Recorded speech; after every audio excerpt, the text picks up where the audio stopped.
Marriage comes with a lot of commitments. Sometimes we discuss a few, but we find that there are other ones that are not regularly mentioned.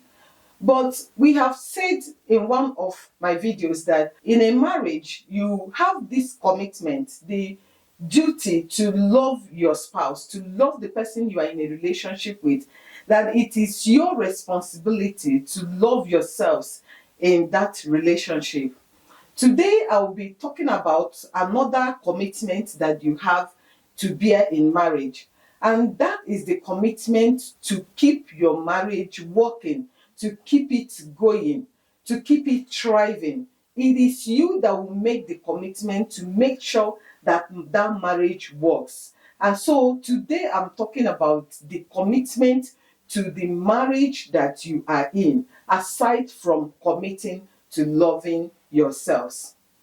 Welcome to today's video. As you know, this is relationship and family.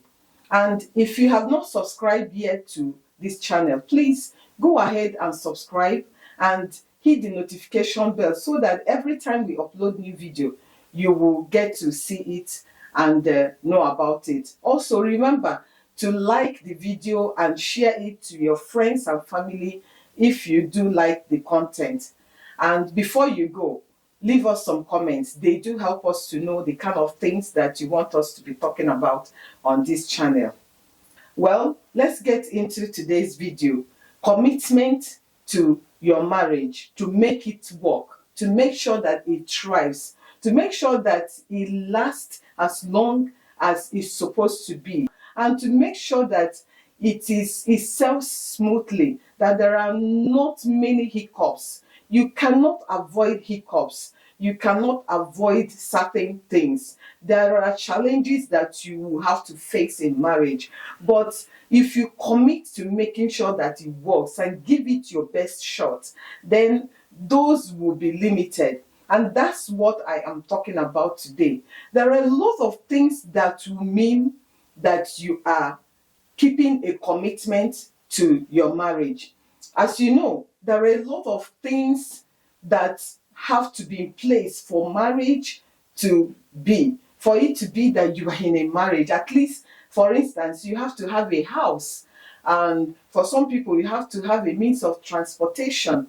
For some people there has to be an office space depending on their career and business. For some people the house has to be furnished, and people have to pay rent, and they have to do maintenance. There are a lot of things that involve money. There are a lot of things that involve physical energy, physical strength. For instance, there are chores in the house. The house has to be clean, and somebody has to clean it.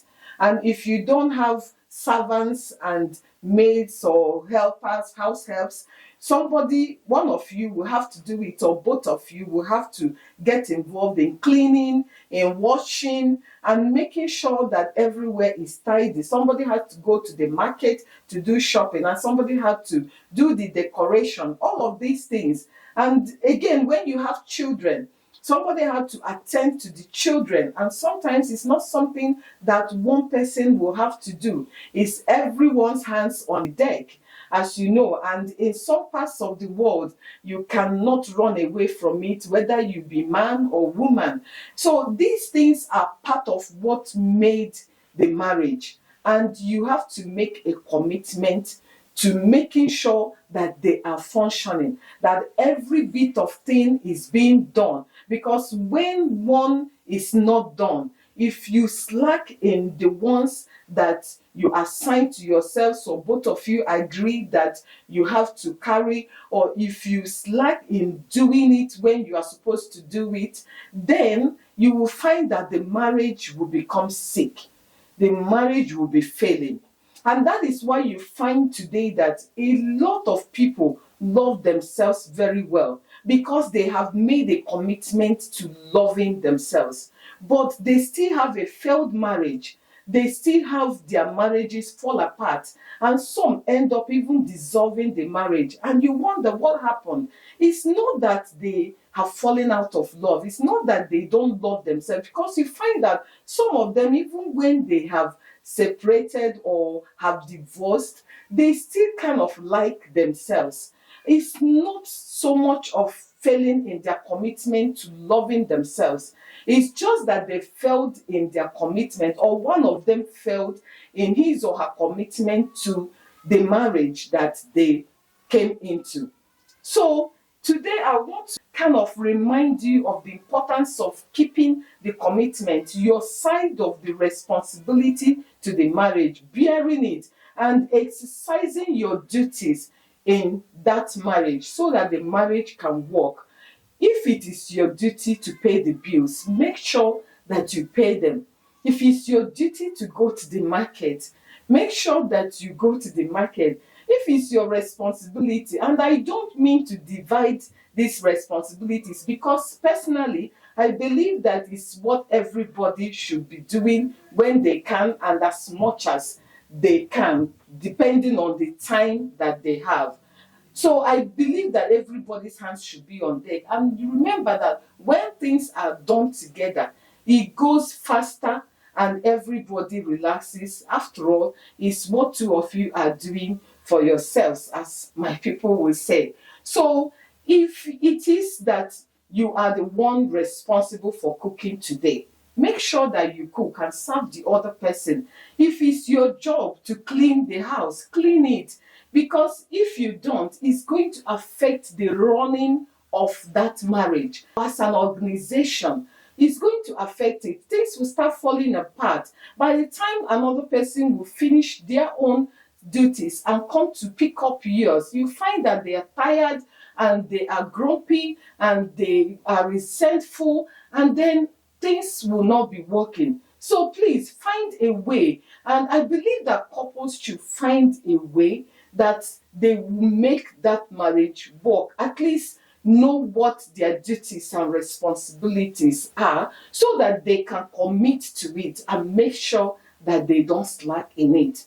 And when you have children, it is a bigger responsibility. I don't even want to go into it because these are bigger than every other job that you have in the house, including your day job, the one you go to, that's your company. These children are bigger than it in size and in form.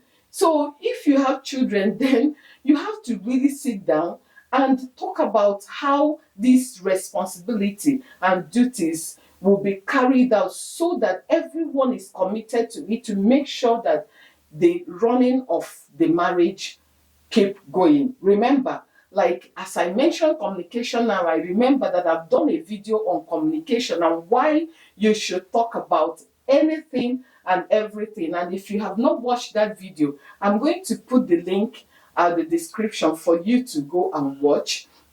And also make sure that you keep at it. It is not good alone to learn things. It's more important that you practice and apply the things that you learn, because that's when you actually get results. And if you're one of those people that always think that you are the only one that is right in this world, that one person has said it, 2 people, 3 people, 4 people, and you still think that where you stand is the best place and you are right, think again. Because remember, the scripture says that in the mouth of 2 or 3 witnesses, truth is established. That thing that people are singing about, there is truth in it, and your best bet is to make amends and change so that you will get the right result. I'm sure that you get what I am trying to say. So I just want to remind us today that there is a commitment to make sure that the marriage works. That is not enough to love yourselves. And which also reminds me of the video that I did about love is not being enough, for that love is a choice. I'm going to also link that video at the description for you to go and watch, because it's not enough to say I love him, I love her. Love isn't going to carry you through these commitments, these other commitments. If you don't commit to them, if you slack in them and become lazy in carrying them out, you will find that although you love yourselves, you might have a broken marriage. And you don't want that to happen, isn't it? Because of that, work on making sure that your commitment, your responsibility, or your duties to your marriage as an institution, that you take it serious and make sure that it works, that everything is put on top of each other, block upon block, to make sure there are no gaps, so that you don't cry in the middle of your relationship. Well, that's what I bring today, and I hope that it is going to help someone or remind someone of what they have had before or what they have been taught before, and spur them to action, to put it into practice, and so that they can enjoy their marriages, which is what I am striving to do. Well, until the next video, I'm going to say a big thank you for watching, for all my subscribers and returning subscribers, all the new people that are joining the channel today. I'm going to say a big thank you. And also for those that have not subscribed yet, that are still thinking, should I subscribe, should I not subscribe, please subscribe to our channel, and remember to share the video to your friends and family if you think that it is of interest to them. Well, as I said before, thank you so much for watching, and I'll see you in the next video. Bye bye.